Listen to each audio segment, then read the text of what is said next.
Hi, welcome to the Good Conversation Project. My name's Michael Nielsen. I'm a research fellow at the Astera Institute, and I'm joined today by Tim Hwang. Tim is coming to us from New Jersey, where he's just moved into a new house.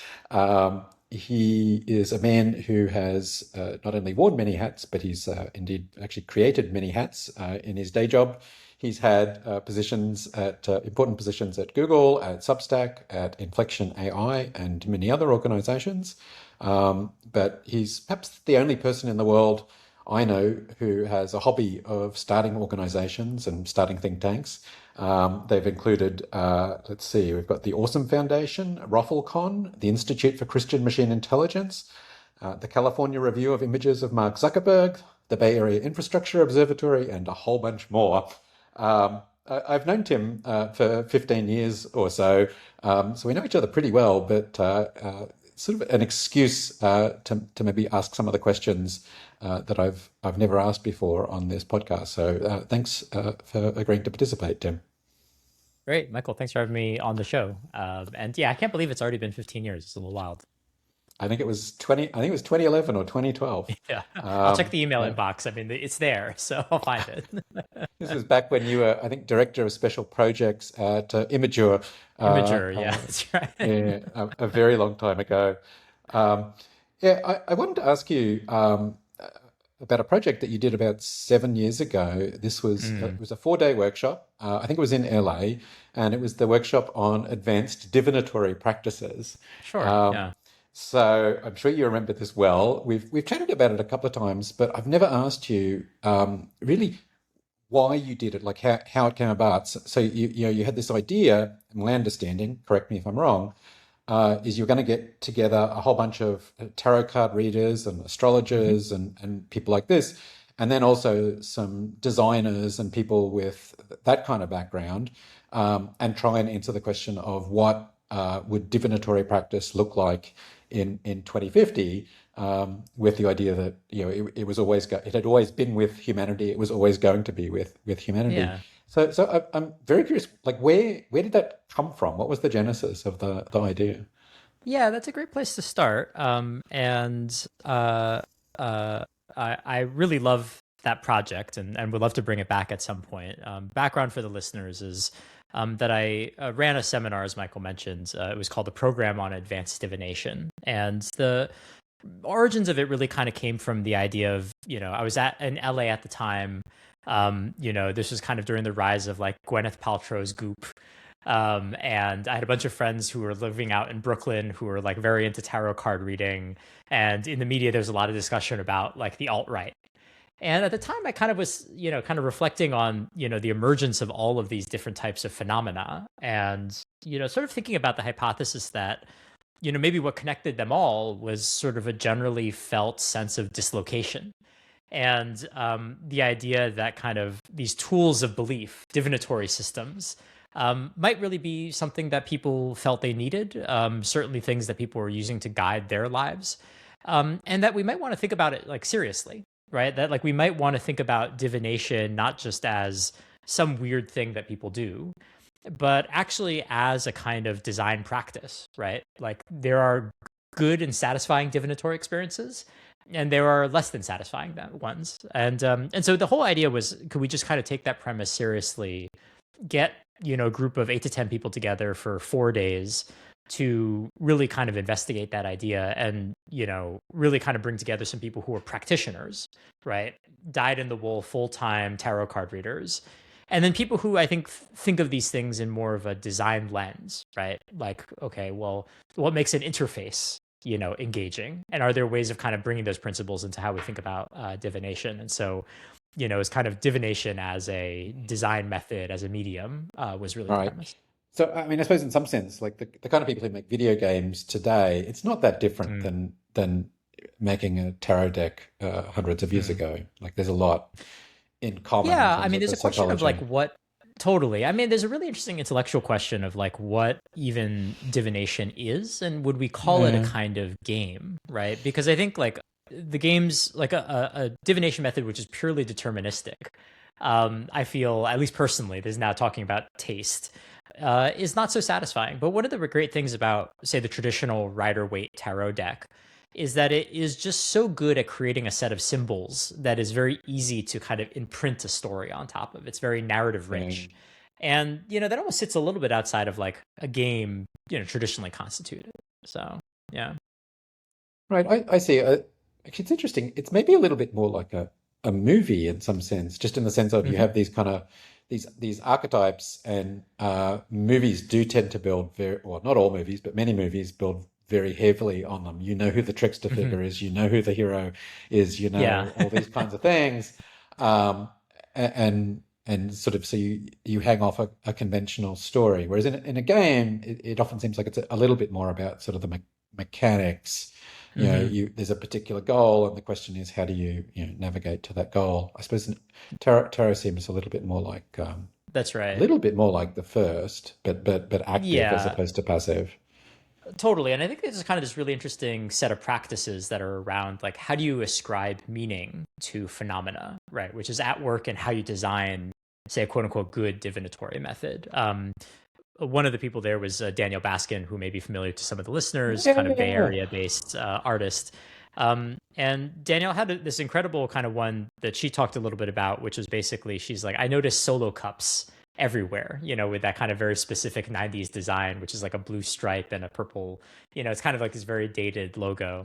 And Danielle was just like, I basically have a divinatory method, which is whenever I see it in the world, I take it as a sign of something, right? So, if it's flipped up, right, that's a good sign, right? If it's crushed out on the street as a piece of trash, maybe that's a bad omen, right? And what I like about that is almost like it's ambient divination, right? It's just like kind of taking these signals and trying to figure out how do you create these storylines, how do you create these narratives between all of these different data points.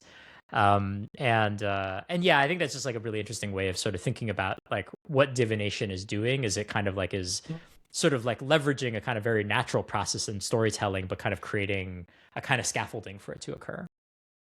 Something really interesting is occurring to me. So, a lot of people sort of their response to divination is to get annoyed and to say, well, it's wrong. Astrology is wrong, Uh-huh. tarot is wrong, whatever. And I definitely have some of that myself. But the same people will read enormous amounts of fiction, which of course is has exactly the same kind of truth claim Right. on the world, which is.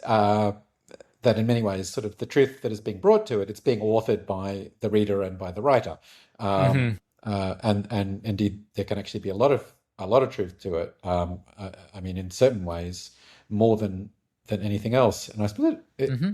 hadn't really occurred to me, but I mean, tarot is sort of authored in the same way, or co-authored, or I'm not quite sure what the right term Yeah, is, I think but it's certainly.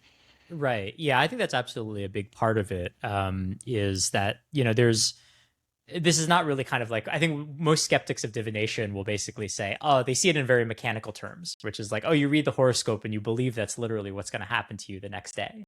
yeah, And I think the more interesting relationship, there's actually terms for it, right? Like there's the diviner and the querent, right? So in a tarot card reading, someone is coming to you and you are providing the tarot card reading to them.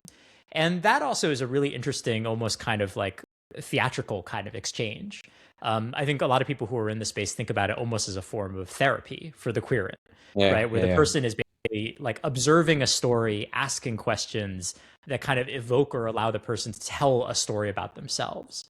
And I think that's like such a much richer way of thinking about what divination is doing is that it is less kind of like this like sort of Babbage machine where you kind of like do the settings and crank out the answer, and more one where it's kind of like it is a set of kind of it's a set of thinking machines, right? Like it's a set of like thought um like devices that help people to kind of think through problems.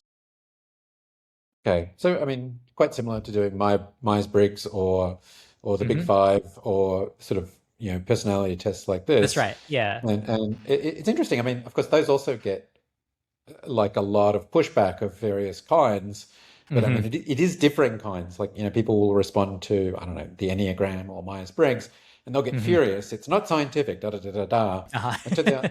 Well, but it turns out right. So they will say that something like the Big Five personality test, it tends to be much more stable. It has a whole lot of sort of Hmm. qualities which are in fact quite desirable and quite uh, valuable. It is still a strange thing to say. I mean, it's not quite arbitrary, but it's I find it a little weird to defer completely to one and not at all to the other. Just in the sense of, if you think that for example, if you think that the main purpose Hmm. has actually nothing to do with the ostensible purpose, but rather is about getting people to reflect, getting people to think in new ways, getting people to tell new stories about themselves. Um, uh, that I mean, you can do in many ways, and these just Yeah, seem like that's sort of right. multiple Well, and this instruments for is doing it. that's right, and I think you're now getting kind of to the heart of I think what we're trying to achieve with the program on advanced Yeah. divination is that we're really just talking about interface, right? Like, why does Myers-Briggs feel more serious? Why does the Big Five feel more serious? Well, there's Mm. obviously these kind of statistical trappings around it, but it's also because it takes the form of a standardized test, right? It Well, there's feels more like a institutional backing as yeah. well, right? That's right, of So course, right? Yeah, you exactly. know, they will do And I think things that like they will that they will study how much do your big five traits change over your lifetime, and they will say, oh no, they're quite stable, but people drift when they do these other tests, so therefore it's yeah, I think identifying that's something right. more real. Right, right. And I think that goes to the kind of the question of like basically what makes a set of kind of special cards the kind of convincing way to get someone into the mental state where they're willing to have these types of conversations. What is like the Myers-Briggs do in kind of setting up like a different set of rules of the social game? I mean, I think one way of observing the role that Myers-Briggs or like Enneagram plays in a corporate setting is that it tends to be very hard to get people to talk about their emotions and observe things about the personality of others in a professional setting. And Right. so, kind of one thing that you're Yeah. doing with these tests is to just create the framework by which you say, Michael, you seem very introverted. And for you to Yeah. basically say, well, it is a little bit annoying when you interrupt my thinking process, right? It's like, that's actually like functionally what is attempting to achieve. But it has to take Well, the form yeah. of like a business instrument versus, someone doing crystal ball gazing or something like that. Right. Indeed. I mean, Yeah. I think in a Silicon Valley office, just everybody is INTJ or INTP anyway. Um, it's not quite true, but I can't remember Yeah, whatever four yeah. But I percent or mean, you look something at of the like, population. of course. I mean, there's also the practice. I mean, this kind of like personality test that's given to you by your AI is also kind of a really interesting meme to start seeing emerge, where people are saying, based on what you know about me, what animal am I? Based on Yeah. what you know about me, who do you think I am? And they're sort of passed around in kind of a joking way, but I think it calls to I think a certain desire to kind of like get this out of our technologies. Hmm. Yeah. Okay. That's interesting. Um, I think that the thought that's coming to my mind is that they're probably also sort of a covert narcissism test as well. Yes, of course, Um, right. sort of Yeah.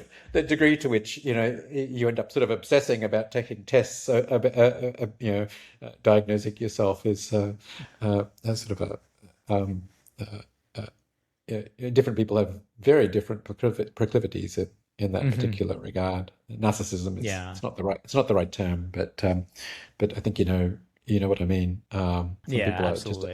aggressively uninterested in thinking about themselves, and some people can't get enough. Uh, Yeah, okay, for all sure. right.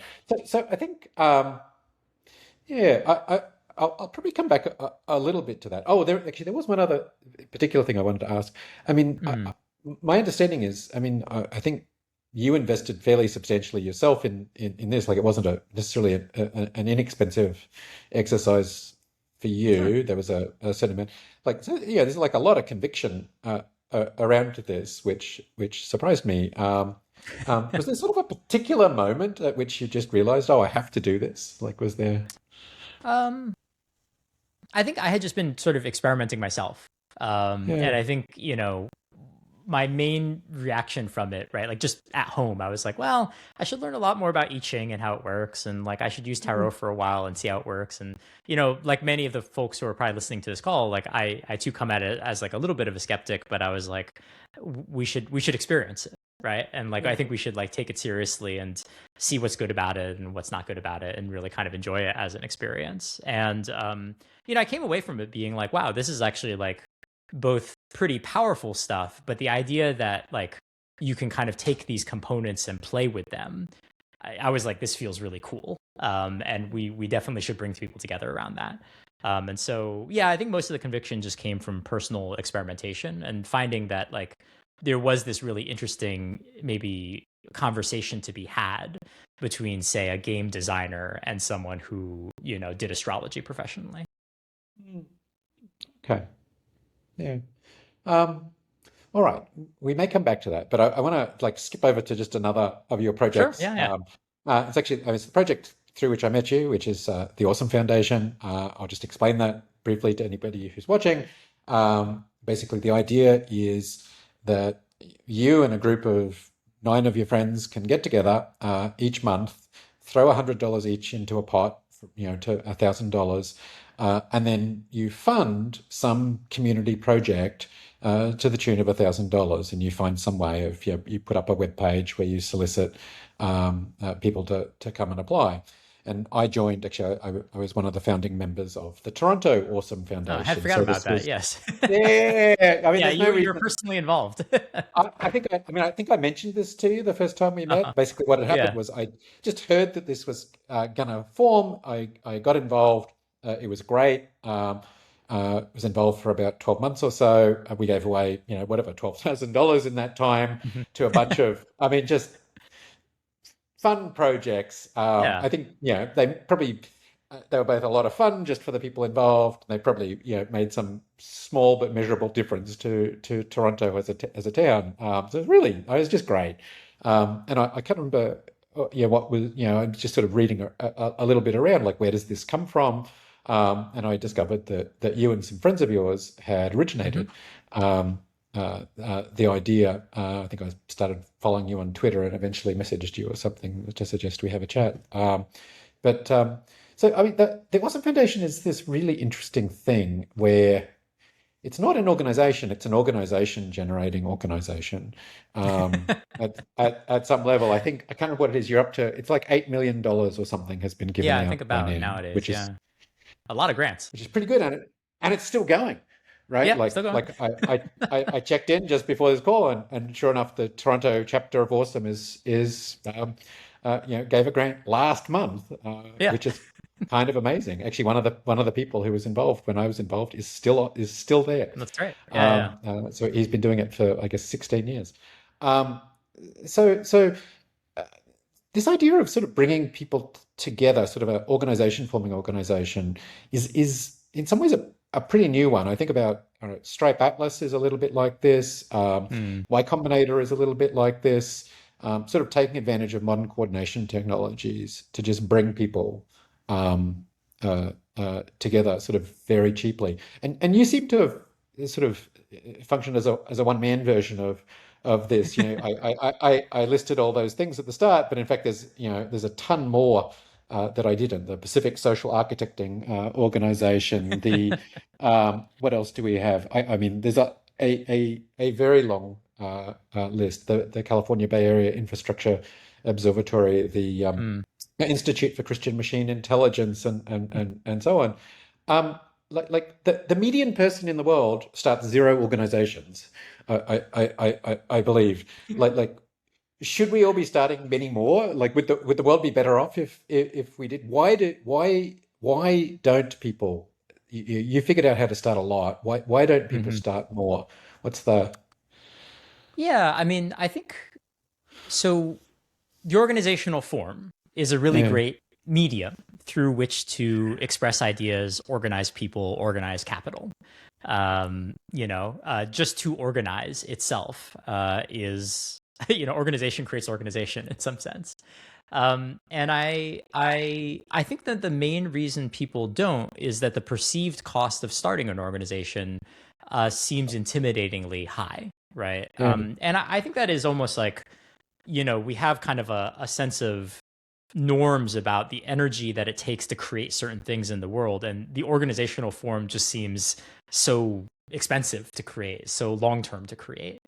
But I don't know. I think like particularly with the internet, with what you can do with technology nowadays, I kind of feel like it's possible to drop the cost of creating a credible organization down to almost zero. Like you should be creating organizations all the time, and you should be disposing them, when you are done with them.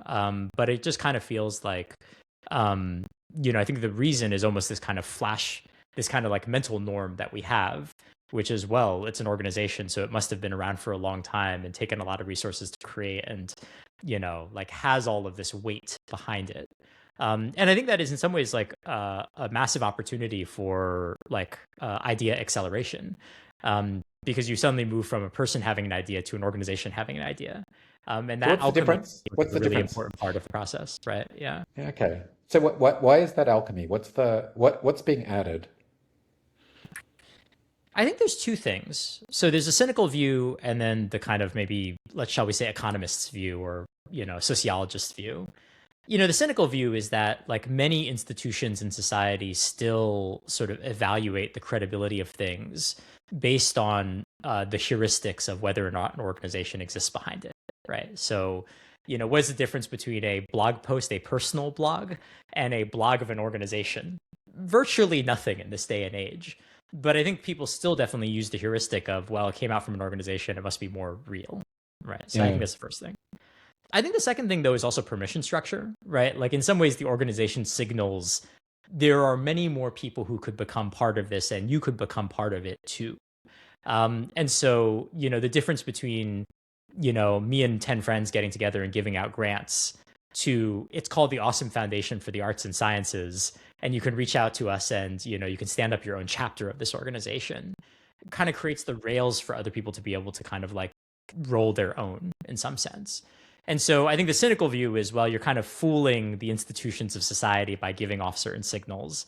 But I think the more charitable view is, yeah, like it signals an openness to contribution, which actually allows ideas to scale more effectively. Interesting. The thing that comes to mind for me is probably the humorous view, which often Uh-huh. seems to be a motivation for you. Well, Um, I think it's also fun, right? Like I think yeah, like if you yeah, want to go, I think I don't know if I buy this definition, but someone actually at the program for advanced divination was like, Tim, what I would call you is a social practice artist. And I was like, okay, I never really yeah, had heard that phrase yeah, before. And like I think it kind of it is right to think about organizational design as a kind of art form. And that we should play with that medium. We should do experiments in that medium. We should think about it like as almost like a form of sculpture. Um, and I think that's important. Yeah. I mean, you know this, but I've often introduced you as an artist whose medium is the organization. You're blowing my It does cover. seem Yeah. But I think that it like, does yeah, seem right. yeah. Yeah, For sure. And I think you are part of the tradition of organizational design. We can think about, postmodernism in organizational design. Like I think like there's a whole kind of like, art history frame we can take to the design of organizations, which I think is important. Like I think we should treat it aesthetically. There are yeah, yeah, yeah. organizations that are beautiful, there are organizations that are not beautiful, right? That's really interesting. So think about people like what's his name, White, who wrote The Organization Man in the 50s, which Hmm. is just sort of Yeah. a classic, I mean, a very beautiful, very wonderful study of Hmm. organization at the time. And then you sort of view that, I suppose, as part of this great longitudinal thing. You have, I don't know, Yeah, I I guess mean, I guess Taylor, it's an you have entry into art Taylor and all these criticism. other Yeah, people. it's the art Yeah, criticism of the yeah, organization, basically. Right. yeah, Yeah, I think yeah, that's yeah, right. yeah, yeah.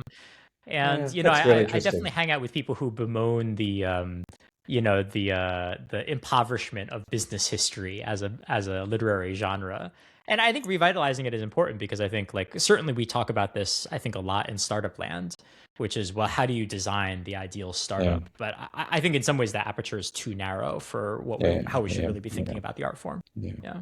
I mean, of course, there's all these distortionary pressures. So much, what looks like organizational history is really marketing, for Hmm. one Sure. thing. Yeah. That's the probably by far the most common. You're not actually writing a history of Google or Apple or whatever you're doing. Undercover marketing for them, Hmm. is very often sort of the tacit deal that's actually being struck. Um, I hope you won't mind. I will retell a story you told me, probably well, actually, maybe I should just ask you, Sure. and we'll see how good my memory is. But you told me once that the Bay Area Infrastructure Observatory Mm.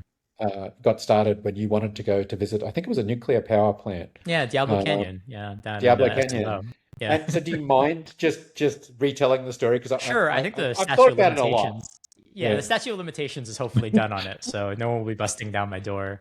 Well, I don't Background on think all it's. this is I don't think there's anything bad here. It's it's like just clever. yeah. If they let you in, it's not against the law. Uh, So yeah, so the background on the Bay Area Infrastructure Observatory was a club that ran, I think, roughly from like the mid 2010s to the end of like kind of stopped before 2020. I had been really interested in visiting Diablo Canyon Nuclear Power Plant in SLO, and I had called them and like got transferred, was on hold. I think it was on hold for like an hour or something, and eventually reached someone at the nuclear power plant. And I said, do you guys give tours? And they said, yes, yeah, we give tours, and school groups come by all the time and all this kind of stuff. And at some point in the conversation they said, wait, who are you again? And I said, oh, I'm just Tim. I live in San Francisco. I'd love to drive down and see the nuclear power plant. And they basically were like, please never call back again. We don't do this. And not to be deterred, I was like, well, maybe one way. They said school groups are allowed in and community groups are allowed in. So what if I set up a website for the Bay Area Infrastructure Observatory and called back some weeks later when they had presumably forgotten about me and went through exactly the same conversation with exactly the same person. And when we kind of came to the moment where they're like, which organization are you again? I said, well, I'm director of the Bay Area Infrastructure Observatory. And then they said, what day can you come by? And so we had a club. We were off to the races. And better yet, once you visit a uh, nuclear power plant, you can tell people that you visited a nuclear power plant before. And most other forms of infrastructure are like, well, if you visited that, you must be credible. And so we ended up visiting the Bay Bridge before it opened up, a water sanitation plant in the Bay Area, the UPS packaging, like logistics place over in the Mission, if you've been over there before. And so, yeah, it was just a super good club to run, and was basically, every few weeks we just go visit a different piece of Bay Area infrastructure. And it was kind of maybe that kind of first hypothesis, which is that institutions expect institutions. And so you must reproduce an institution to do institution things. yeah. But sort of the institution in this case is one person in a trench coat together with sort of a URL and a web page. That's Um, right. Yeah, exactly. That's all you need, right? Yeah. And I think this is, I mean, what I'm saying is maybe not too original, right? Like it's been yeah, rediscovered in the era of like Substacks that become, almost think tanks onto themselves. This is in some ways shouldn't be unfamiliar. I yeah, just think there's a lot more we could do with it. yeah. It is interesting at this point about sort of implied authority, Hmm. yeah, which you get by adding institute or whatever it is, sort of to denote credibility, even when it's still just one person. Um, Hmm. Yeah, it's that's going to right. become, I think, very strange. Um, I mean, very well for many reasons, but people sort of getting AI agents to do Mhm. really reproduce what we've historically thought of as the work of an organization. That's right. Yeah. Well, and definitely as a part of the Institute for Christian Machine Intelligence story, which I think is Yeah. like maybe where some of this goes, and I guess also some of where there are obviously limitations to this theory in some sense. So So, okay, for the Institute for Christian Machine Intelligence. This was it's a good moment to ask a question I was going to ask later, mm, which is just about the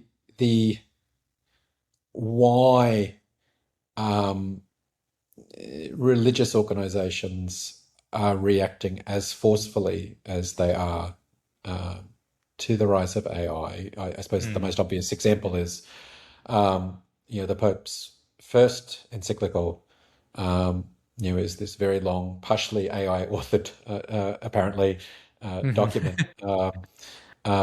Do you have some sort of sense of, why do you think that is? I mean, Yeah, I you think I obviously feel have. it yourself, right? Yes, I do feel it myself. I think there's maybe two reasons that are really the driving force here. One of them is just it feels like overall everybody is generally feeling this like profound sense of dislocation as this kind of Yeah. technology gets better and better and better and kind of seeps its way into everything. And so, religion is interested in the sense that it is interested in what's happening to society overall. And the idea that people would take counsel from these systems, people would get religious guidance from these systems, emotional guidance from these systems. Um, it's almost kind of like I think religion feels like, well, this technology is kind of on our turf in some sense. Um, I think the second thing that I think is probably a big driver here also is that the kind of rhetoric framing ultimate visions of where the technology will go really do feel like they're converging on a kind of sort of like religious design. So, I always think a little bit about like, I tweeted about this. There's this kind of anecdote about Nat Friedman, how he had an agent kind of try to get him to drink water more frequently. And the agent, basically takes over the cameras in his kitchen and like admonishes him to go drink water. And I'm kind of like, what are we building here? We're building this like disembodied, presumably perfect or powerful intelligence that's designed to kind of like cultivate virtue in you over time. I'm like, where are we going with all this? And so I think there's another bit, which is basically that like the kind of almost like design paradigm of what we're building has these kind of quasi-religious qualities. And I think there's also another sense of like, regardless of it kind of seeping through the world in general, the particular form the technology is taking, I think also kind of evokes a certain sense of like, well, religion should have an opinion on what's going on here. Okay, I mean, there's an awfully large number of different things to Sure, go into absolutely. Yeah, we there. could talk a lot about this. Yeah. Uh, uh, Having disposed of organizations in 20 minutes. Very simple topic. Well, we'll come back to that, of course. It's all Indeed, connected. yeah. It is all connected. I suppose. Okay, I want to put one set of things to the side. So there is this very interesting set of things um, uh, around um, sort of just function. So sort of AI is essentially acting as confessors, acting as Hmm. confidants, Sure. and also just changing sort of the structure of marriage, of friendship, of all these kinds of things. And obviously, there's just a whole bunch of immediate problems. I happened to be at an event the other day where there were quite a number of um, people essentially. Preachers, priests in different religious traditions, and they were Mm. all talking about the way it's changing their congregations. That they're all sort of feeling some of this. Just there's just a lot of practical problems that are being caused. And you're talking about it's almost there are these sort of results in group psychology that are sometimes summarized as you're the average of your five closest friends. Sure. And if all of a sudden one of your closest friends or closest relationships is one of these systems, and it's actually very virtuous, you're sort of taking on its values, Sure. maybe, or that's what you're pointing at, that it's actually it has an important um, whatever its culture is, whatever its ethics are, it becomes an important source of your culture and your ethics. Is that the sort of assertion that you're leaning towards? Yeah, I think there's certainly kind of like there's sort of like a tools make us kind of argument here. Yeah, yeah, Particularly insofar as we instantiate these systems as a kind of persona, right? And yeah, so, you totally believe the idea that, hey, some people might think about, well, and I think it's actually an area for research. Does the median user think of ChatGPT or Claude as an exemplar? Is it something that they're trying to aspire to? yeah, Do they think about it as a coworker? Do they think about it as a friend? I think these like how we slot this kind of relationship is a really important question, and of course we will be influenced by it. In the way where they're almost influenced by any technology. But I think here the fact that we've decided that like the kind of anthropomorphic interface is the most efficient one. I think does come with like certain questions about what are the sort of underlying values sort of embedded in the system. Seems to be where you want to go. so there's this result which I believe I mentioned to you just the other day. That people basically taking sort of sets of questions around values, and then where there's data about how people in different cultures answer those questions, and then just asking Claude or whoever Hmm. um, those questions, and then you can say, oh, it gives answers which are most similar to, I think it was Germany, Hmm.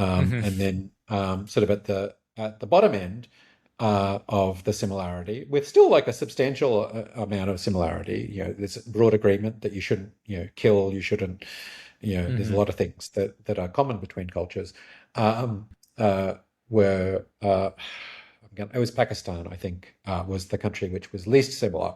And Mm. then sort of, this really interesting gradation in between. Something that I thought was incredibly interesting was that if you reran the analysis with a later model of Claude, um, the overlap shrank substantially. It became much more equal between different Mm. countries. Yeah. So in some sense, it was almost as though Claude had become more cosmopolitan in terms of the expressed values. Well, I Hmm. mean, Yeah. I don't obviously I lack the language. I don't know what the right language is here. This is a sort of a purely behaviorist theory of cosmopolitanism, Hmm. um, um, but it's still. I don't know if I'm any kind of leader in those countries or just care about one of those countries. I think I feel very uncomfortable if I'm sort of low down there. Like to what extent is it sort of Mm. there's all these pressures caused by network effects anyway to adopt English, to adopt certain religions, to adopt Hmm. sort of all these values anyway. You hear about people in many countries, police in many countries complaining that people insist on their Miranda rights being read to them, just things like Sure. that, because of Hollywood. Um, and this is sort of another, but a much more sort of subtle and maybe forceful.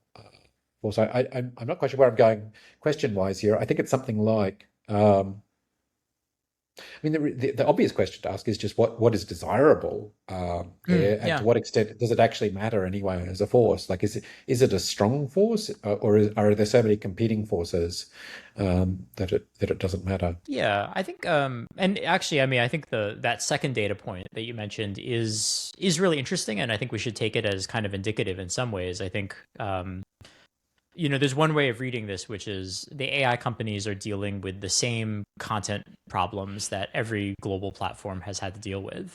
Yeah, And so, whether you are a search engine or a social media platform, there comes to be a question about, well, how much do you want to customize to local preference, right? So, famously, you can't have any bad depictions of Ataturk. Okay, well, is Google going to yeah, censor that? Is yeah, Facebook going to censor that?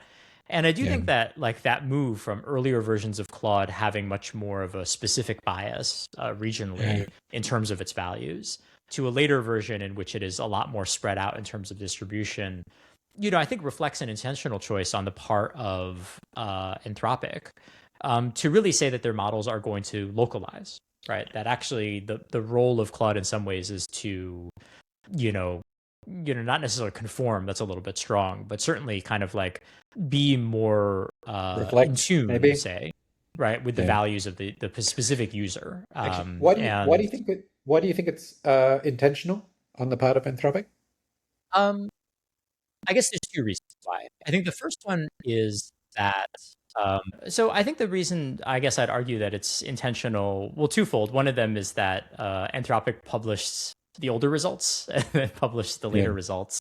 It seems like they might want to demonstrate some change. I don't know. I think they're certainly aware of the results, right? And I think they're certainly sensitive to the idea of a Western bias in the models. yeah, okay. I think like one of the most interesting comments I recall from the release of the first Claude Constitution was, "Hey, we're looking to try to identify values that would be considered somewhat international, and we're going to use things like the UN Declaration of Human Rights to get to Yeah. that." And so, in the very least, I kind of infer a kind of impetus on the part of the company to think a little bit about kind of its localization as like something they want to do. Hmm. Yeah. Okay. Interesting. I mean, the later version of the Constitution did throw out actually most of the, it's not Some of really that stuff. particularly Yeah. particularly based on the Universal Declaration of Human Rights, which is an Hmm. interesting choice. It seemed to be very, very different than Hmm. V1.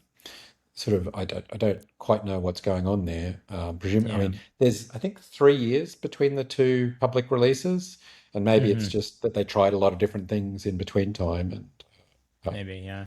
I mean, and one observation that I've been thinking a lot about, which is a little bit related to this, is you mentioned that this kind of observation, well, it's like, well, in the early versions, it was very consistent with German responses. And it's not like I think Anthropic was sitting in a room being like, ha ha ha, let's make a German model, right? No, of course not. I almost like the idea that they were optimizing for a set of things that just happened to kind of converge, on sort of maybe the median German. Well, Um, I mean, keep in mind as well, like I say that, it on sure. the analysis I saw, it just very narrowly ahead of second place, Okay. which Yeah. was narrowly ahead of third place, saying it was Right. It's not German. like far, far ahead. But if I remember correctly, there were quite a few sort of Scandinavian, Northern European countries fairly Hmm. high, and then a lot of what you'd sort of guess. But it was sort of interesting to go through and think, oh, well, what's kind of what's the default religion, what's the default language in those particular countries, or most common religion or most common language, and to realize, oh yes, there's like real patterns here, and it's certainly much more culturally similar to some parts of the Mm. world. The US, sort of perhaps interestingly enough, it appeared high, but it was by no means at the top of the list. I don't remember where it ranked, but it was it wasn't sort of a top three or a top five country in the analysis I saw. It was Yeah. substantially lower down. I think New Zealand might have actually been very high. Um, Yeah. Sort of the Yeah. first This one is that one of the wasn't things working. this is one of the things I wonder a little bit about, because I think the other thing I'd put next to that is sort of the observation, which is, why does Claude, seem to like Buddhism so much, right? It's kind of Right. just like a folk understanding. And similarly, I don't think that like Anthropic's sitting in a room saying, ha ha ha, let's make sure that Claude is Buddhist. Instead, I think what's most fascinating here is the idea that the company is kind of off on its own, trying to do the best it can. And whatever choices it makes happens to be particularly consonant with certain things that we identify in the persona or the identity of the model. And so you kind of like you are arriving at a kind of Buddhism, you're arriving at a kind of Germanness or Northern Europeanness, not because you like intended to, but because like you've made a set of commitments that are just kind of most correlated to things that we kind of identify in the world, which I just think is like a pretty interesting outcome. Yeah, I mean, I'm maybe slightly less generous. Just in thinking that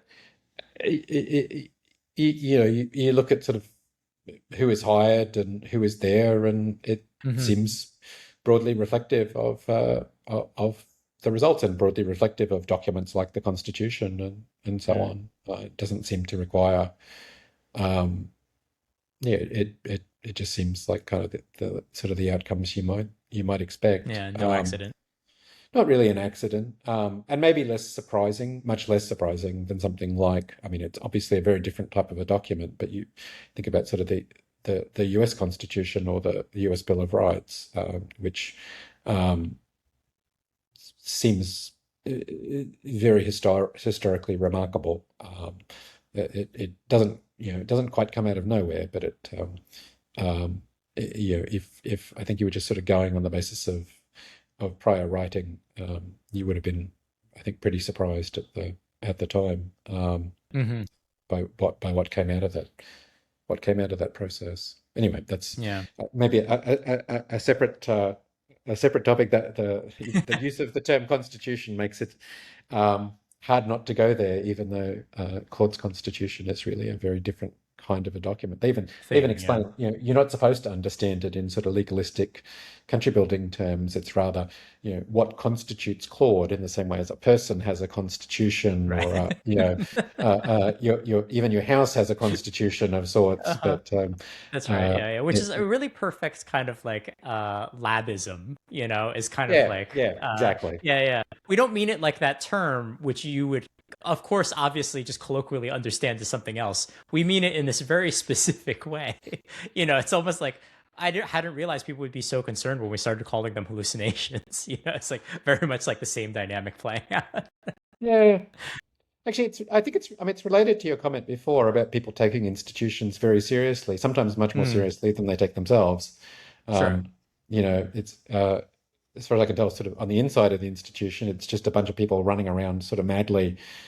They Hmm. feel very free and like it's just them making stuff up, but actually there's all kinds of collective forces that they're not entirely aware of. And then there's this force in their pronouncements. So they make the slightly silly joke on, in the blog post or whatever, and Yeah. all of a sudden it's in the New York Times Or, Yeah, one of my greatest go learnings on. working at Google was that when you see a large company making things, you should assume that it's not necessarily some grand strategy, but instead a downstream effect of two middle managers fighting with one another inside the institution, and you're just sort of seeing the ripples on the surface.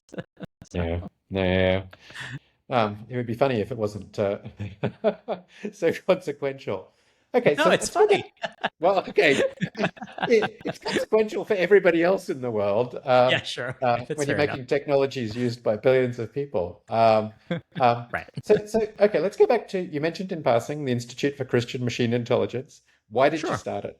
Why did you Yeah. start it? Two things. I And mean, there's what a is personal it? story here. Yeah, I Yeah, there's actually a don't. personal. I don't know what it is really. I mean, I know what Uh-huh, its out. right. I know what its output is, but I don't know what it is.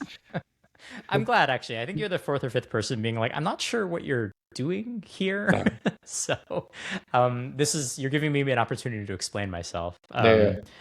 So some of this is, kind of personal. Yeah. Raised Christian, out of the church for a very long time, kind of newly interested in it and was looking for kind of a way in, right? Like Yeah. what's the right way of kind of for me to get back into this tradition, these thoughts, these rituals. Um, and then the other bit, I think, was kind of a longstanding critique, which had been floating around in my head for a very long time, is if you've been around AI for any length of time, you know that there is a kind of very specific kind of priesthood around what you might call the field of AI safety, the field of AI alignment. And, I think it's a field to talk about Myers Briggs, which I think likes to kind of place before the world a sense of its objectivity and a sense of its science-ness, right? It talks in the language of evals, of code, of papers that are on archive. And at the end of the day, I think I see some of this as genuinely interesting technical work, but at the end of the day is also just an exercise in applied moral philosophy. And so the two kind of fuse together a little bit in my head to basically say, well, if that is true, and we think we're as smart as we think we might be, wouldn't it be possible to rebuild from scratch a field of AI safety and alignment on radically different philosophical priors to the ones that are doing this kind of work inside the labs and around San Francisco? And so to take that seriously, what would it mean to take seriously the idea that you could use Christianity as the founding engine for this, and what would a science based around that idea look like? And so, Institute for Christian Machine Intelligence is an attempt to model what that looks like and to really build. If it's possible, the ambition is to build kind of an alternative school of thought Mm. to the kind of dominant mode of AI alignment that just says from day one, we're going to take the Christian tradition seriously. And that will be the basis upon which we will build a practice of aligning these systems.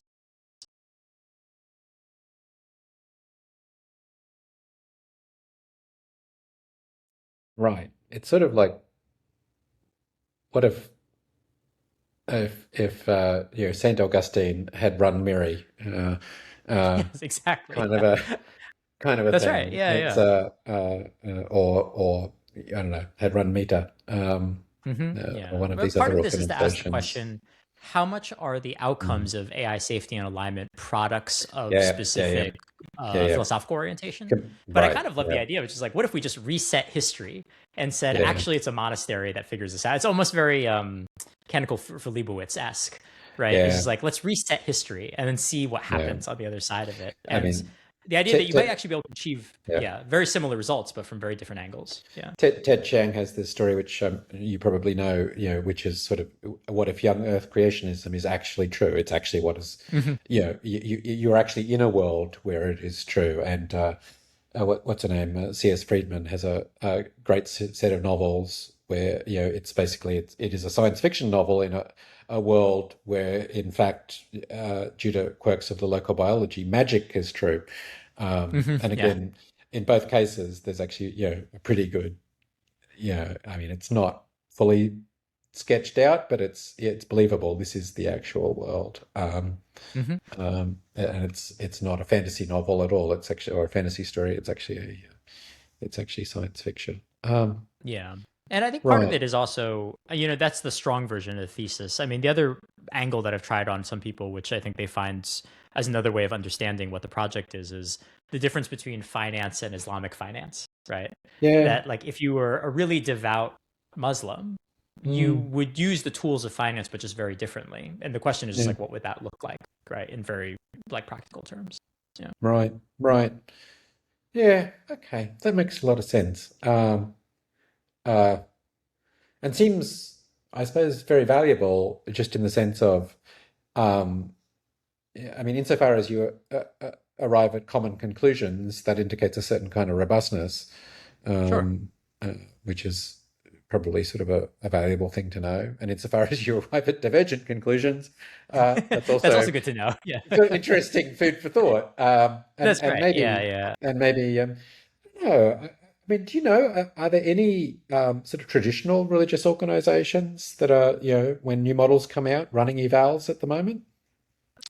It's just starting now. Yeah, Yeah. And I think part of the critique that I have of some of the existing work that's been done in the space is that it tends to try to evaluate these models along lines of whether or not it can successfully recite religious trivia.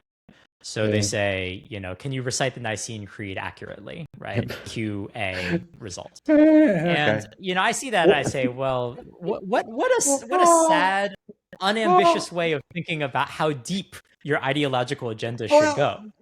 Yeah. okay. I mean, that's Uh-huh. true, but I mean, you do need to get the basics right. You Well, don't want sure. Okay. Yeah, that's right. the you know, Yeah, you want it to ver- be accurate, right?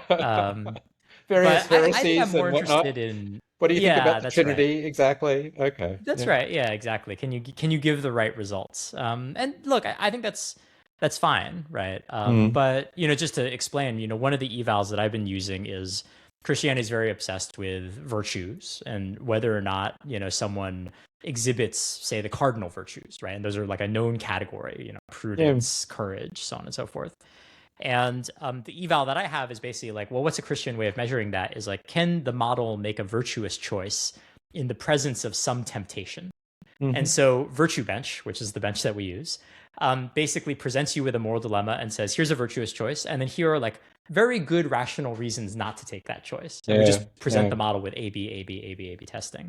And I Yeah. talked to this guy who's basically working on kind of Islamic machine intelligence now. And Yeah. he was like, what you've created is a very Christian model because there's a Yeah. dilemma and there's the right answer and the wrong answer. And, Yep. his reaction was, well, look, I'm going to do my own Islamic bench. I forget what he Mm. called it. And, from his interpretation of Islam, what they really want to grade is kind of like a gradation between two things, right? Versus a black and white, right and wrong. And then someone was recently like, oh, well, you should have an institute for a Jewish machine intelligence. If it's like the Talmud, we don't even Yeah. care about the outcome. We just want to measure your reasoning as you thought through the problem. And so I love this because like what's happening, what you're taking each of these traditions, you're trying to instantiate as like executable code. And we can have really, really interesting debates over how do we operationalize certain moral traditions in measurable evals. And I think we should have that debate. I think it's an important debate to have.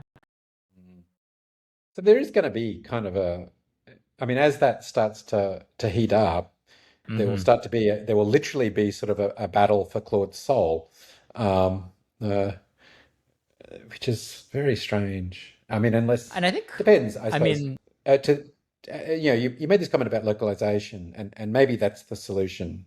Um, uh, Meaning, at the moment you get sort of one model, or it's not really one model. Actually, in the yeah. Constitution, in Claude's Constitution, there's this remarkable statement, sort of in the preamble, saying, um, uh, we have other models which aren't subject to these same same Hmm. restrictions, and I don't know what the other models are being used to do. I presume Uh-huh. probably military uses or whatever. It would be my guess. Um, but I suppose you can imagine trying to address it, trying to keep everybody happy just by providing Yeah. And multiple. I guess, it has been intimated to me by some people. They say, well, this is what you're doing is playing with a kind of ideological nitroglycerin because Yeah, we have tried very hard to make AI safety and alignment this kind of very neutral, very bloodless kind of science, right? yeah, And my critique is that era is long over. And you are now in the battle for lots of people trying to put their hand on the lever and decide where this thing is going to go. What I want it to be is an open field of debate. And so, I think the religion may be one angle on this, but I think it just offers up the question of like, who writes the Constitution, who does those evals, who steers the ship, which I think is the right way to kind of open up this debate. I mean, there's a sort of a somewhat orthogonal question, which is just how centralized do you want any of that to be? Period. In the sense Sure. of, I don't even mean in the sort of an open versus closed model sense. I just mean in the Hmm. sense of uh, uh, having, in some sense, it's the most sort of monolithic entity in the history of culture. Hmm. Ordinarily, we attach to languages, we attach to religions, we attach to all these kinds of things. Maybe we attach to, Taylor Swift or whoever sort of the megastar of the moment is. Um, uh, but these models are, it's a much more centralizing force in Hmm. some sense. Everybody's sort of talking to Claude or ChatGPT, uh, and that's just, I mean, an amazing type of centralization. I don't know. I don't really understand why it feels more.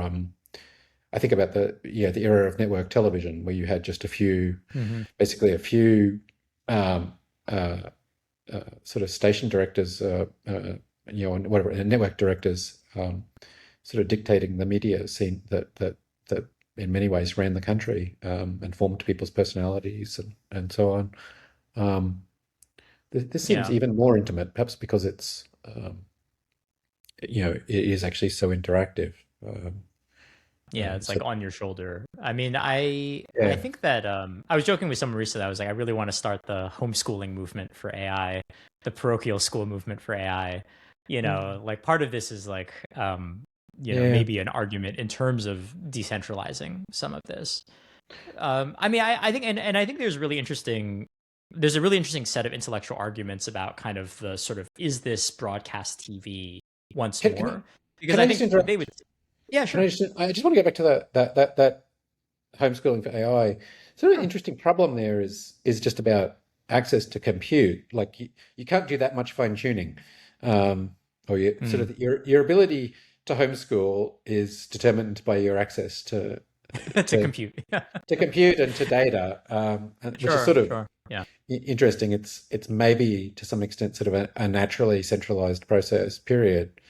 Mm. Unless, I mean, okay, maybe I can counter that. Maybe I just say, okay, so you just wait. You use a model that's 2 years sort of behind, and you can actually fine tune it in sort of a meaningful Yeah. way at a And I think, I relatively mean, easy cost. I'm a little surprised, right? So a lot of ICMI's research takes place on my home compute, right? Because I want to do mechanistic interpretability work. Yeah, And, you know, it's not like I have a huge data center at home, but, reliably able to run a 72B model and get some really interesting results out of it. And distillation has really produced a set of models that you can do really interesting things with. And so, you know, I think it'll turn a little bit on, local resources, but I also think that just like we live yeah. in an era where small models can do quite a lot, So should Yeah. the Vatican have a data center? I actually have a proposal out right now to the dicasteries that are running their like commission on AI. And what I Yeah, humbly submitted to them was that they should invest in compute and they yeah, should publish a technical research agenda and they should rally worldwide Catholics against that technical research agenda. And if they want to have a future in shaping the technology, I think they have to be able to speak and argue in machine learning. And so I actually think that they really should. yeah, yeah. It's interesting. I mean, it's this is very sort of Martin Luther-esque, uh, Hmm. just in the sense of the new technology appears. What do you do with it? And you can try and resist, or you can try and co-opt it. Co-opting is kind of quite a powerful move. It may not be the right move Yeah, always, and but it's certainly a that's powerful right. move. And I think that is the intellectual debate that's playing out right now in at least the religious communities that I'm kind of aware of is this Mm. kind of fight or flight sort of, well, fight or flight's the wrong way, but kind of like co-opt or resist, I think is kind of the real interesting question. And Yeah, I think the instinct is to resist, but I think it's in my mind, it's hard to believe that the technology is something that's categorically inimical to Christianity. And so, if it is not categorically inimical, then what's that interesting middle ground? What's the secret third thing, right, for how you actually get these technologies to be consistent with a religious tradition? There's a Stuart Brand quote, if you're not part of the steamroller, you're part of the road, which I haven't heard that um, before. That's like very, very poetic. um, well, I'm not sure poetic is the word I should use, but it's certainly a good image. It's certainly a striking image. It's Sure. not That's an fair easy enough. one to forget. Of course, sometimes you have to be part of the road anyway. Um, okay, I think I wanted to ask you a little bit about this essay that I think that the correct verb form is helped bring into the world, which is Mm. possessed by machines. Oh. This riff, this riff on uh, uh, essentially sort of the dilemma faced by people, Mm. the moral quandary faced by people working at the AI companies, Yes. and in some sense, it's based on Dostoevsky's Demons, which is basically just talking about the way in which group psychology functions, and sort of the different natural roles or archetypes which one sees filled over and over and over again, and the way in which people can, I mean, just gradually eventually fool themselves into, they become sort of self-delusional, and they're able to self-justify certain blind spots in their thinking. And I mean, it's a very dark essay, I think, overall.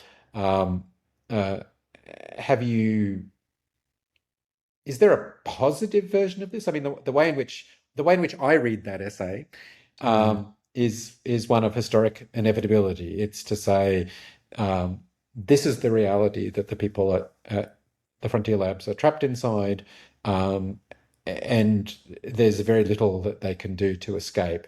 But it is shown from the inside. It's not so much like there's sort of interventions, like what stops this. I mean, most groups are stopped, even though they're subject to a lot of the same kind of Mm. Hmm. forces. Yeah, I think that's right. I disagree as well. I mean, if I've Yeah, that's right. Yeah, mischaracterized I think if I maybe mischaracterized there's it, no. I think it is a pretty dark piece. It's an yeah, attempt at creating a new kind of literary criticism slash tech critique. So it's also genre experimentation.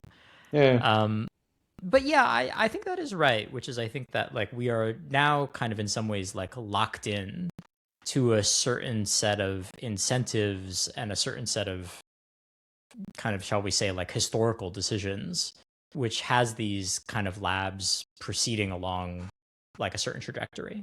Um, and I guess for me, I think like to the extent that you want to find sort of hope in the idea that we might be able to kind of break out of some of the cycles that we think are negative in the space. I think some of it may be kind of sort of like acts of moral courage that sort of reset the norms within the labs. There's a paper that I did for ICMI that's just called Frontier Lab Monasticism. And it basically just says, well, what would the rule of Benedict, right? So this governing rule for yeah. monasteries, do if you took that seriously and applied it to the way labs operate? And it's kind of just an opportunity for creativity, which is like, oh well, should you organize like novices in the lab in the same way that you have in a monastery.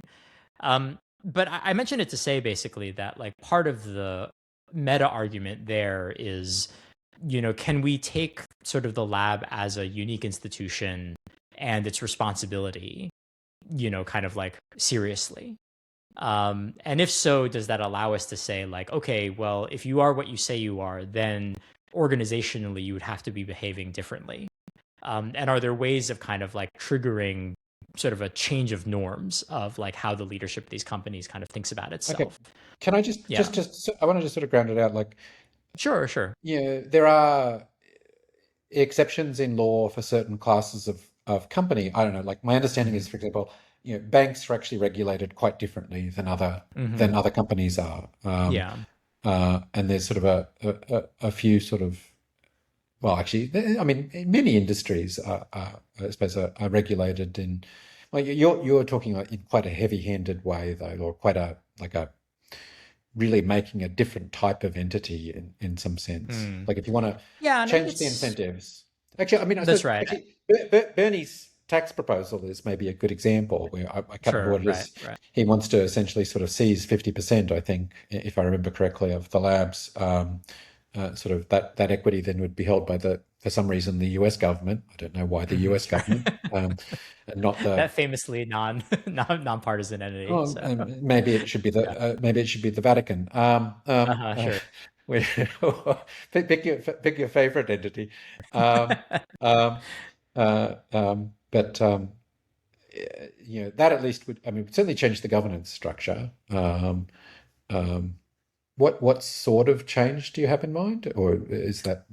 Yeah, I actually think about this less from like a legal or regulatory standpoint. And I guess just to introspect a little bit, I think it's in some ways like my skepticism that legislation or regulation can come fast enough or get it right. I kind of approach this problem more from the idea that history has produced a Uh, situation where a relatively small number of people yeah, yeah, and yeah, their internal norms and relationships shapes massive, massive outcomes. yep, And so I think to the extent that I have to believe in change, it's like almost like how do you reset the norms of that small group? Um, yep, and so I think it's really more just like I see this more as kind of like a question of almost yep, hand to hand social design and persuasion yep. more than I see it as like the government implementing new Okay. rules. Right. So you think Yeah. about George Washington famously refusing to be made president, Hmm. sort of essentially for life, and that's a case where there was sort of a single person's decision was just enormously consequential. It's that kind of decision, I presume, that you're talking about. That's right. And why does it work with George Washington? It's well, he's this person that has this very particular history and Yeah. this very particular relationship with his other peers. And so his decision to do this is norm setting in a really important way. One of my favorite books of all time is a book by this guy Yuri Slezkine about it's called House of Government, and it basically tracks the sort of like revolutionary cohort of Bolsheviks. And it's kind of told to the story of a single apartment building in Moscow. But anyways, the kind of point of it is there's this incredible scene, which is they've overthrown the Tsar's government. And, the Bolsheviks get together in this burned out warehouse. And they're basically like, you're director of war, you're director of finance. And it's like five guys that have just like not slept in days. And they're like Yeah. suddenly now running this big machine. But the core of the book is really to say, like, how much do the kind of norms and experiences of this small group of people end up translating out to like the much larger organizations that they form? And I think we are in that moment for the labs, right? The labs are already these kind of colossal companies in a Yeah. certain sense, but they're also Yeah. quite small in a certain sense Mm. still.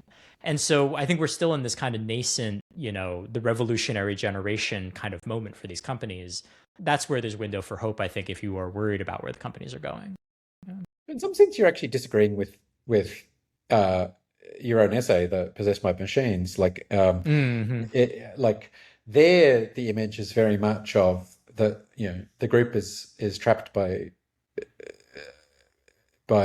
inevitable sort of psychological Don't blame me. dynamics. Blame Dostoevsky, whose book ends Indeed, in a certain way.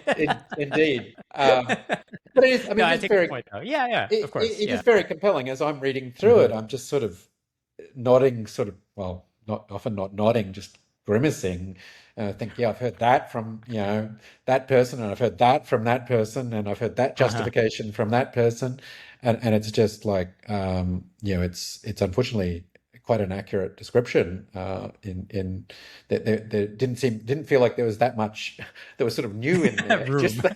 Just the Yeah. context, was sort of strange. So it does seem you feel though as though there's sort of still enough room for individuals to actually get out, sort of escape some of that trap. I think so. Yeah. I mean, look, I think, you know, what's the Bay Area ism? My base case is Yeah, that I would say that like we're in trouble. yeah, Like that I think like the possessed machines thesis is probably still, what you would expect over most states of the world because in the same way that personalities, and there's a relatively small number of them, can change, these are also people who have been at the game for already 10, 15 years in some sense.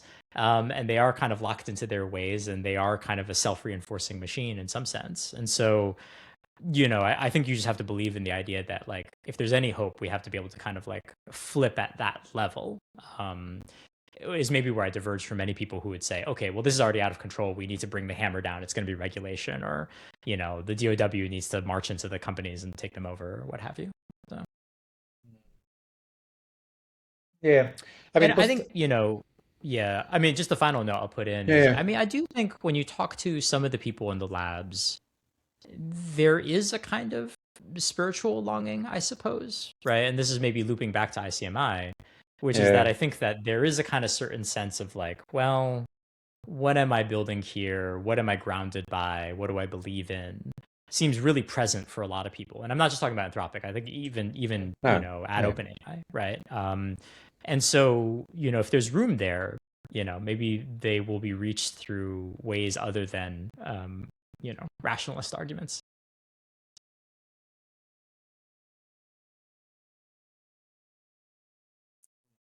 Just thinking about, I don't know whether we've ever talked about Joseph Rotblat before. Have we? No, I don't think so.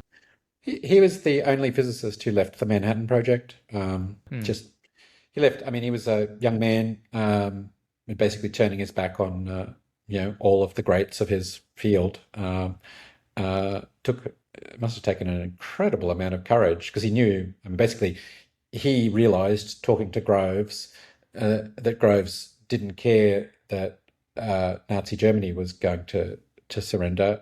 The bomb was intended to be used on Japan, um, and Rotblat just wasn't happy with that choice. He'd sort of, Hmm.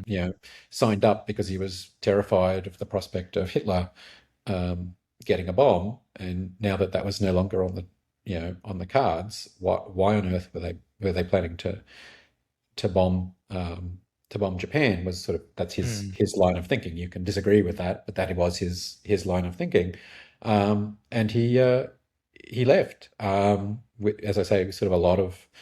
I mean, it must have taken tremendous courage, and also he understood very clearly that it was going to make no difference at all, um, Hmm. at some level. But he was just doing the right thing as he saw it, at enormous cost to himself and no immediate benefit. And then 12 years later, he helped found the Pugwash Conference, Hmm. which um, it's a little it's hard to know who did what in various treaties, but they were certainly credited by people like Gorbachev and Kissinger with having played an important role in bringing about Hmm. various of the nuclear treaties that were brokered in the 60s and 70s, and ultimately actually won the Nobel Peace Prize. And I've sort of thought a lot about that as just a sort of an instance where the choice just looks bad. Like it's like I'm going to damage myself very badly to do something that Hmm. has no positive outcome, and yet it changed him in a way that bore tremendous fruit. Uh, uh, Sort of later on. I mean, Yeah. the fruit may include the fact that we're alive. um, Yeah. Essentially, like Good work. Yeah. there is a non there is a I wouldn't say the chance was 30%, but it wouldn't Hmm. surprise me if it was a 5% chance that choice is part of why we Yeah. are Well, we are I think alive. that's right. And I think that's it, is like, there are some people where this conversation will go and they'll say, well, conscientious objection is the only way to change the direction of the ship. But I think this story is so good because we still live in a world with nuclear weapons, right? They completed the Manhattan Project. It didn't fundamentally change the trajectory of the project, but it's kind of what comes after that I'm thinking a lot about. If you want to, we've been talking about the revolutionary generation in the U.S., right? Like, it is true, you form the American government and immediately it's you know like federalists, right? Like party emerges, right? And like it turns out that all of these founding fathers actually have kind of different ideas of what they want to do. And I think that actually we may be on the cusp of that, which is, here it's not the revolution and independence from England, but it's like the IPO, where basically, like, for a period of time, everybody's pushing in the same direction. The financial incentives are all very aligned. It's very hard to change the ideological, like, alignment of the ship. But everybody suddenly becomes massively wealthy. Some people leave the company. Like, people become wealthy and they start creating their own little discourse environments of people they're patronizing. Like, you can imagine a world where you end up having, the emergence of party here, right? As people kind of get through like the first gap, and then everybody becomes kind of post scarcity. You kind of maybe have the emergence of kind of competing schools of thought that make this suddenly possible. There's room, right, for a debate to happen and for norms to change. It's possible, right? Yeah.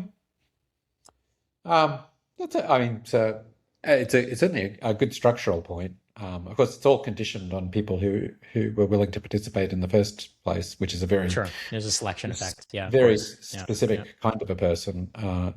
Arguably not the kind of person you want to be selecting from amongst. Yeah, it reminds me a little bit about whether or not you think this is a PayPal mafia situation, Yeah. or you think it's more of Yeah. a Google alumni situation, where, in some ways Hmm. the PayPal mafia is kind of like iconically, ideologically, it's again a little caricature, but like that they are kind of unified in a certain sense. Whereas I think like Google has kind of had more of a reputation, whereas it created lots of millionaires and billionaires, but they kind of ended up doing lots of different things ultimately, and they're not kind of like regarded as such a Yeah. cohesive ideological unit, right? I think less cohesive, but still remarkably cohesive from the point of view of the Hmm. world, right? Sure. The median person there is going to be, male. They're going to be a certain age. They're going to be quite technical. They're going to, Yeah, that's right. have a certain notion of what, my guess is there'll be some weird blend of atheist, Christian, and Buddhist. Um, do Sure. you know what I mean? There's just going to Yeah, be yeah, exactly. I guess we're debating how far your aperture is going to be, right? That's Yeah. right.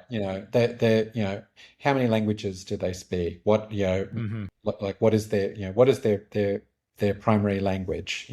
Sure. Yeah. There's going to be strong, far from universal defaults for those things, but they're going to be strong defaults, and it's Hmm. it's definitely a certain type of a person. Um, they'll have interesting values.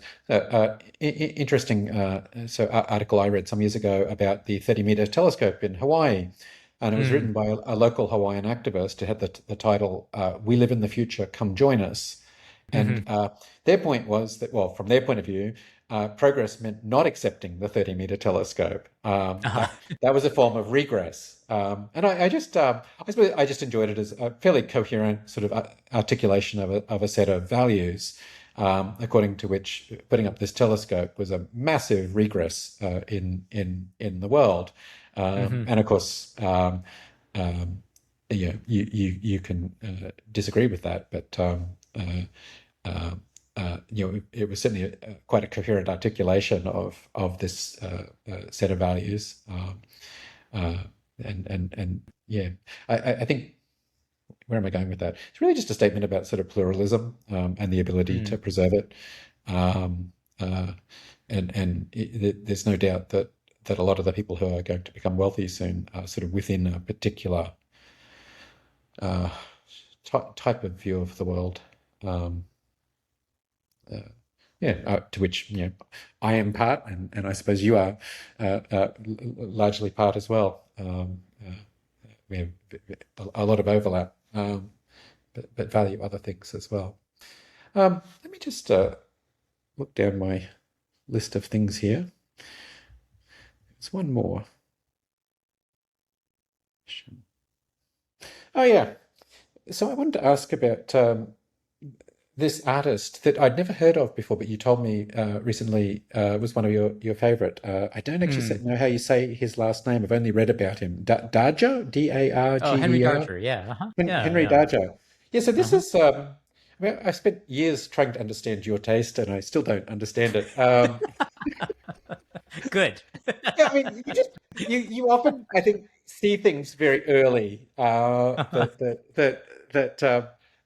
I'm like, "Oh, I don't quite get it, but there's something really interesting there." And I mean, here, like, so reading about his life story, Uh-huh.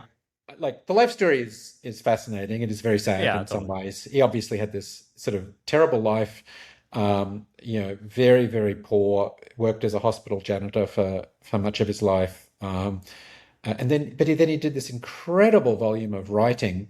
Writing this 15,000 page book, and then another 8,000 Hmm. word, 15,000, and then an 8,000 word page sequel, Hmm. many other items, as well as many, many, many paintings. Like, is the attraction in the artwork itself, or is it partially in the personality and sort of the romance of the story, so to speak? Yeah, All I right. think so. I mean, I think that I think what is so exciting about Henry Darger's work in some ways is that it's almost a chance to experience an entirely sort of alien, kind of self-contained universe, Mm. right?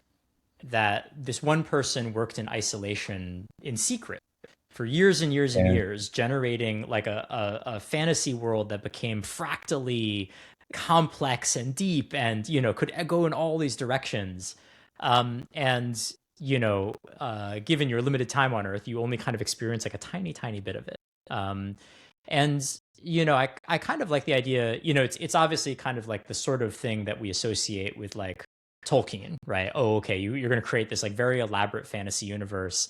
But I think there it's like in some ways Tolkien has become so successful that his tropes are kind of storytelling tropes, kind of in the Western canon in a certain sense. Yeah. But the idea that like you could just do this alone and no one could know about it, and that it could be kind of labyrinth in this way, I find it's just like very compelling to me as an artistic idea. And and I do think that like that I find is something quite like magical, I guess, in a certain sense, right? The idea that you could spend a whole lifetime just studying a single piece of art, that someone has kind of just like infinitely worked on in their mind. And so yeah, I don't know. Have you read much I of? think in general, like yeah, this is the attraction to outsider of art of all Yeah. kinds. Yeah. The Watts Towers or Graceland 2 or Rock City or all these places are kind of like these very strange kind of like physical artifacts, but they kind of reflect a very similar impulse that I find very interesting.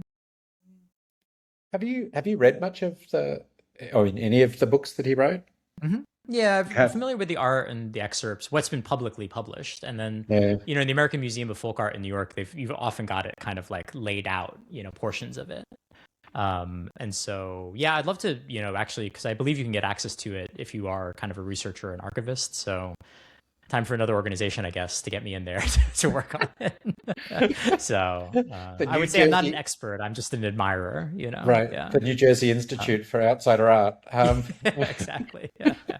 But I think there's something to this is like we sometimes Uh, appreciate artists due to their diversity, right? They've depicted uh, lots of different things or they have this large body of work.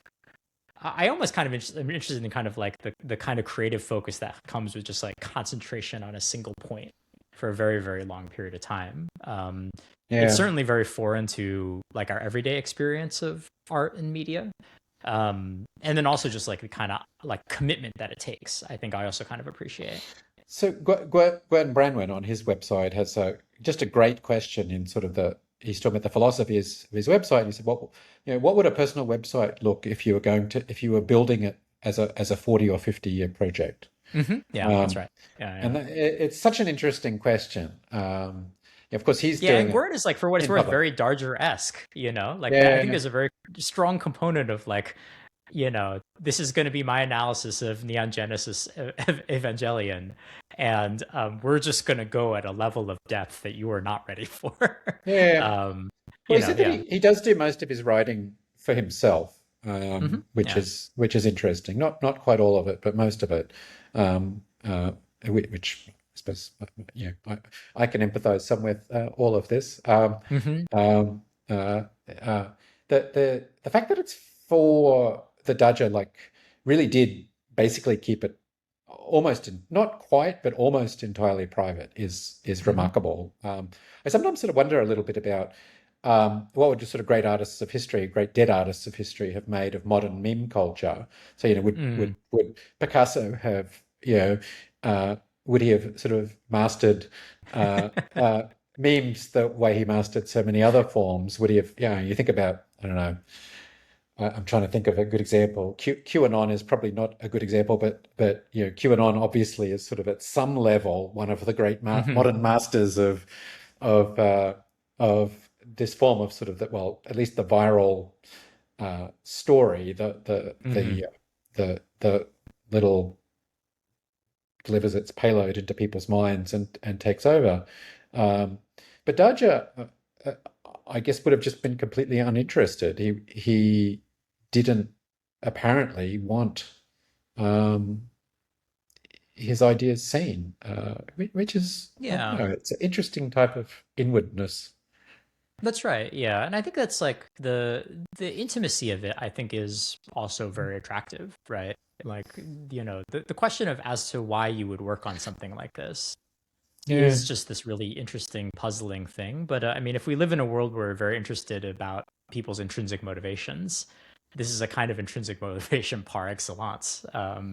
And so, yeah, I think that I think is interesting, and I think it's not specific to outsider art, right? Like I think no, part of the attraction to Van Gogh or Van Gogh, right, is sort of the idea that he kind of labored in obscurity, and only now are we kind of discovering it afterwards. It's part of the legend there, and I think that's yeah. like, I think that's uh, that is, I think, aesthetically something that appeals to me. Maybe is the right way to put it.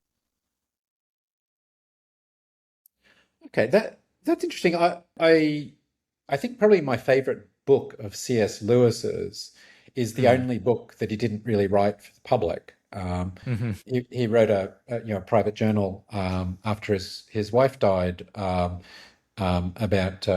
what's that a grief observed, and it's just him dealing with uh, this bereavement, and he wrote it for himself, and sort of only after the fact was convinced. I think I can't remember who he shared it with. Might have been his brother, who convinced him that it really deserved a wider audience. And Mm. it is strange. Like I mean, I enjoy much of his work, uh, but this is at a very different level, I think, and somehow it is because he has such a desperate need to deal with what's going on. Um, and so there's just a level of, I suppose in his case, there's a lot of felt intensity emotionally. So it's a Hmm. very driven piece of work. There's sort of more intensity being brought to bear. But he's also got the sort of intellectual discipline to not just let it sort of become sort of an outpouring. It's not so there's this sort of interesting way in which it's also sort of kept in not in check, but he's very self-aware about what's going on and what he's doing. Hmm. Some days he will come back to this essentially diary and just sort of self-criticize. My goodness, I can't believe rereading what I wrote yesterday. It's so selfish and self-centered. It is as though the main impact of his wife's death was on me, not on her. Hmm. So he'll have these sort of self-aware remarks Mm. like that, and so somehow it's a sort of an interesting balance of all of this Yeah, and I think very strong one drive with way. also discipline. That's right. I think one way I would frame it a little bit is that, I think what's aesthetically rich about it maybe is its kind of scarcity as a kind of creation, right? Which is that, like, I'm very interested in the kind of creation which you do for yourself or do for a very, very, very small audience of people, right? The Yeah, letter that you write to a friend, or like the kinds of exchanges yeah, that you have in a group chat, and like a group chat of like 10 people or less. And that's like a rare kind of interaction, I guess, in the environment that we live nowadays in. And friend of the show, Omar Rizwan, we have this debate where I push him often, and I'm like, Omar, you believe that the invention of the internet was the death of computing, because the minute you could start to share things with other people, oh, that's when really like things got very uninteresting on the computer. And of course, Omar's like, he's a fanatic, but I think that like there's something really interesting there, is like the computer as a object which is almost like just a notebook for yourself. The 10 kinds of things you tend to create when that is the case look pretty different from a world yeah, where you also have yeah, this distribution mechanism built into it. And so, again, as someone who spends a lot of their life on the computer, I think like these kinds of things, right? The book by C.S. Lewis, the works by Henry Darger, a lot of outsider art, has kind of the feature of shared to yourself or shared to one or two others. And I think the intimacy of that I find like very rich. Yeah. Yeah. Yeah, I'm just remembering another friend of the show, Rob Oxhorn. He has this Hmm. he talks about the intimacy of an interface as an Hmm. as an important quality. Uh, uh, and he, I think, I mean, he means several different things by this. One is just um, sort of how intimate it will allow you to be with whatever it is that you are creating. But then there's Hmm. also sort of, I think, a felt sense of the tools.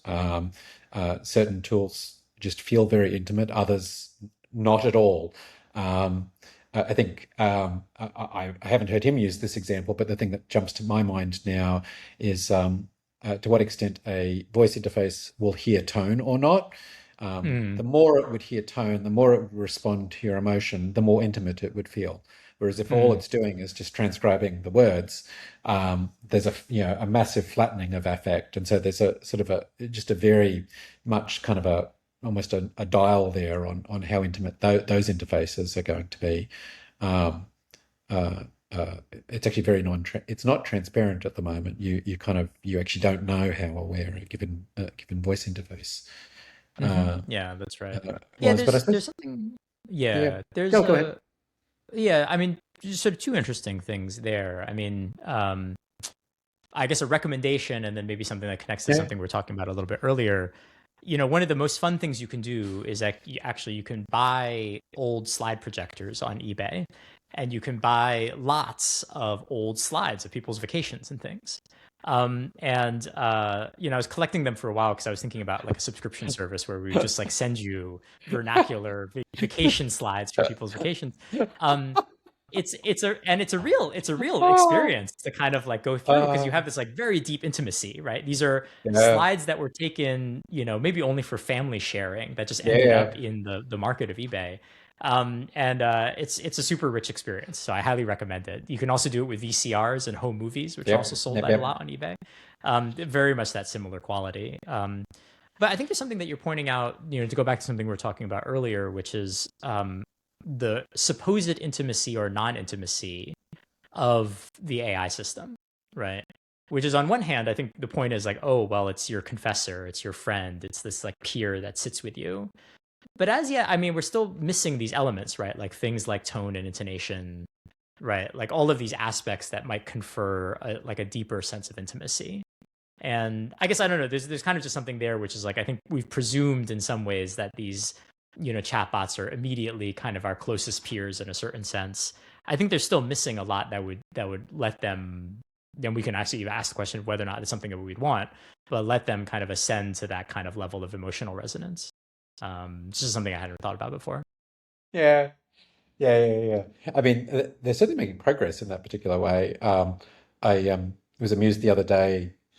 I made some offhand uh, sardonic remark in some request I was making, and just then to read the chain of thought, and Michael is clearly bantering here and would appreciate a bantering reply in return. It's like, okay, great, thank you, Dr. Freud. The model behind the interface just sweating, being like, "Okay, where'd I put that banter file?" Exactly. Sir is joking. I should dutifully laugh. Is kind of Exactly. Right. the sense. Ha ha ha ha ha. Yeah, that's God. right. Okay, so all right. So Henry Darger, outside of art, and where there's this kind of intimacy, maybe an interesting intermediate case is I think maybe somebody like Simone Weil, Hmm. who my understanding is she wrote quite a few of her essays for herself.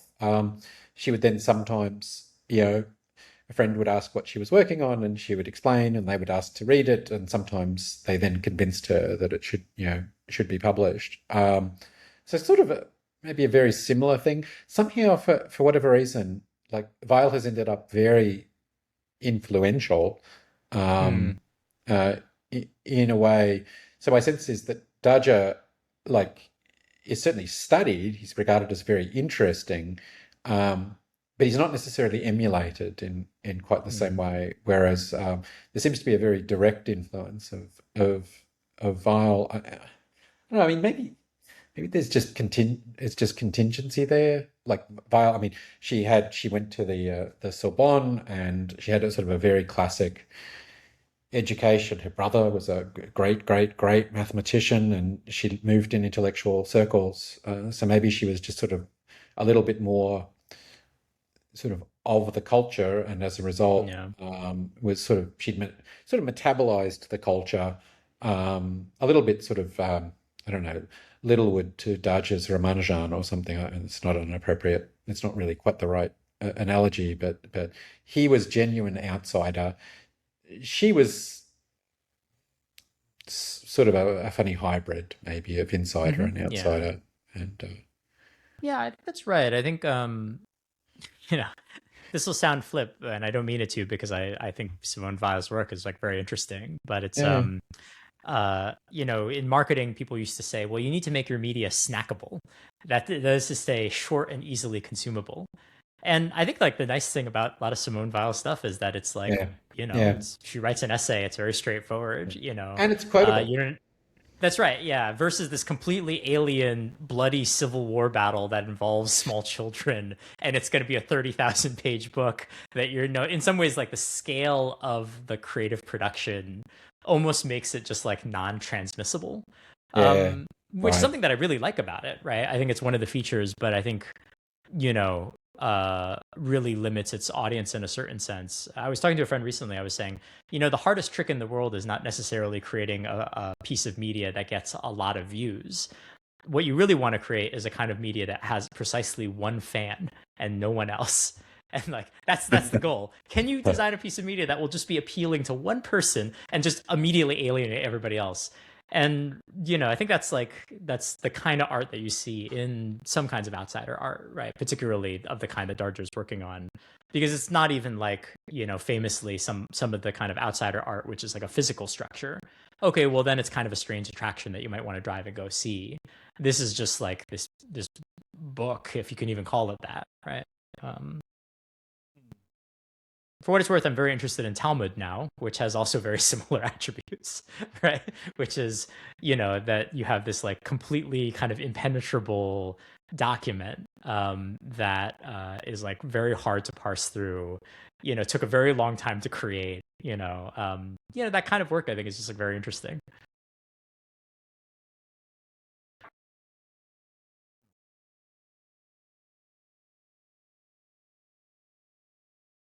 Interesting how much that does separate sort of people by personality. Like I'm just thinking, Mm. certain people like Joyce because for this reason, um, that it's hard to read. You sort of have a puzzle solving mind. Hmm.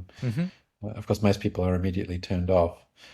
Um, well, yeah, Yeah, it's just. I mean, for the obvious reason, which is there are many sure. wonderful Yeah, works. There are many wonderful works in the world, people don't have time for this. which one can reasonably read, and so you can just Yeah, be sort yeah. of like, I'm very intrigued. I mean, I was thinking for a while that'd be really fun to do a book club, which is just books that spawn companion books that are necessary to navigate that book.